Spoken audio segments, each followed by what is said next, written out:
बाळूमामाच्या नावानं चांग भलं. सार्थ श्री सद्गुरू बाळूमामा विजय ग्रंथ अध्याय 20. मामा आपली मेंढरं महाराष्ट्र आणि कर्नाटक यांच्या बाँड्रीवरती त्यांना चरवत असत. कारण ज्या वेळेला महाराष्ट्रामध्ये पावसाळा असतो त्यावेळेला कर्नाटकामध्ये उन्हाळा असतो.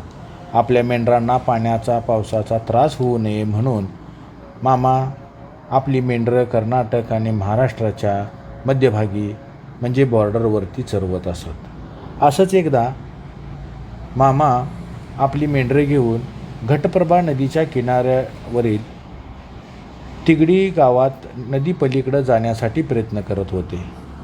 पण नदी भरून वाहत होती. पावसाची संतधार चालूच होती.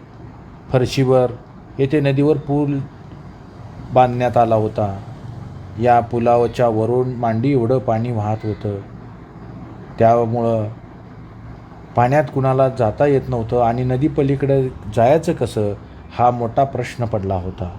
मामांच्या बरोबर पुण्याप्पा शिनगारे हा सोबत होता.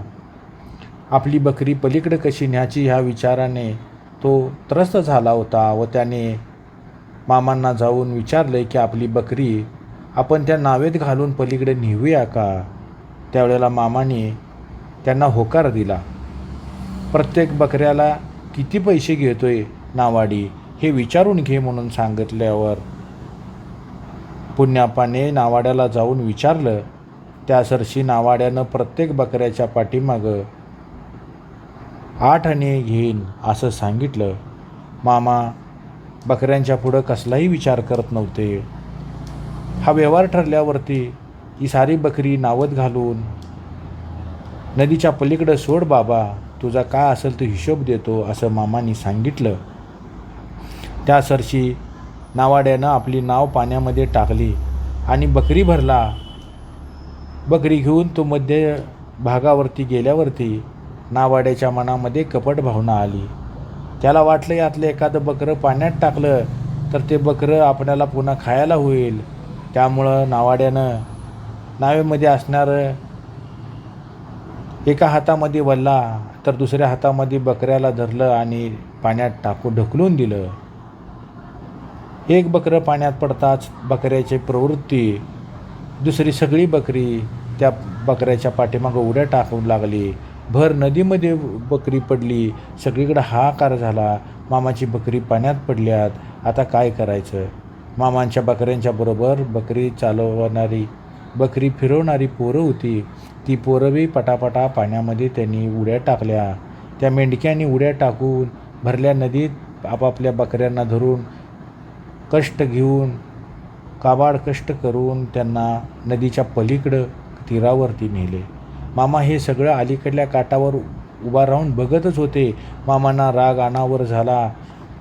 कपटी वृत्ती असलेल्या त्या नावाड्याला अद्दल घडलीच पाहिजे ही मामांच्या मनात इच्छा येताच क्षणी नाव नदीच्या कडेला आली. नदीच्या कडेला एक मोठा दगड होता काठावरती. त्या दगडाच्या व नावेच्या मध्ये नावाड्याचा हात गेला व त्याचा हात मोडला. जसा हात मोडला तसा नावाडी वरडू लागला, इवळू लागला, रडू लागला, पश्चातापाने होरपळून गेला. ही सर्व घटना पुण्याप्पा शिनगारे मामा पाहतच होता. पण नावाड्याच्या आता हाताला लागल्यामुळं आपली बकरी पलीकडे कशी न्यायचं हा मोठा प्रश्न पडला. त्यावेळेला पुण्याप्पाने मामांच्या जवळ जाऊन सांगितलं, तू मोठा ज्ञानी, तू मोठा भगवंत आहेस, तू भगवंताचं नाव घेतोयस. आता अशा वेळेला आमची बकरी पुढं कशी जाणार, त्यांना त्यांच्या आसऱ्यावर नेणार कसं. इकडं अंधार पडायला लागलेला आहे, तर तूच काहीतरी कर आणि चमत्कार दाखव. हे सांगित असताना शिनगाऱ्यानं आवेश आणून तो मामांना म्हणाला की ही 4 दिशेला 4 बकरी गेली तर आपल्या देशात तोंड कसे दाखवायचे. तू स्वतःला मोठा भगवंत म्हणतोस, देवाचा मोठ्या गोष्टी सांगतोस, तर मग यावेळी पलीकडे जाण्याचा मार्गही दाखव. आमचा हेतू इच्छा पूर्ण कर. असे नाही झाले तर तुझे हे देवपण नाव घेणे आणि देवाच्या ठिकाणी आलेला तुझा भक्तिभावाची थोरवी गाणी बोलणे हे सर्व थोतांड समजतो. असे बोलून शिनगाऱ्याने बाळूमामांना साकडं घातलं, भलतं कोडं निर्माण केलं. मामा अत्यंत एकाग्र होऊन आकाशाकडे पाहू लागले. थोड्या वेळाने म्हणाले, अरे शिनगाऱ्या, विचार करायला थोडा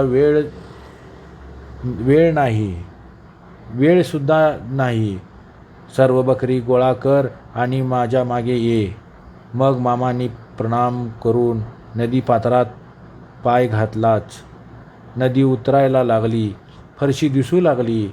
मामा पुढे चालत राहिली. पाठीमागून घोडी, बकरी, सर्व बिराड पलीकडे केव्हा गेले ते कळालेच नाही. शिनगारे आश्चर्य करू लागला. ही अद्भुत दिव्य घटना नावाड्यानेही पाहिली.